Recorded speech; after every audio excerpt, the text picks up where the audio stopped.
रस्मों रिवाजों को ही तो निभाना है।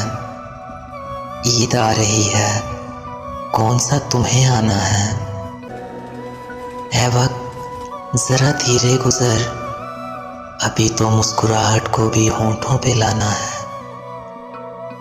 मिलते हुए अब किसी को देखा नहीं जाता, इस बार हमें भी किसी को गले लगाना है। देख लौट आए हैं सब अपने घरों को, मगर तेरी तरफ से आया फिर एक बहाना है।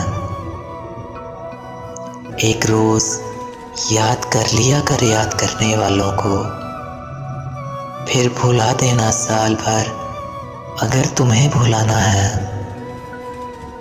तू नहीं अकेला तो अब हम भी तन्हा नहीं अब्बास, हम तेरे और दर्द हमारा दीवाना है।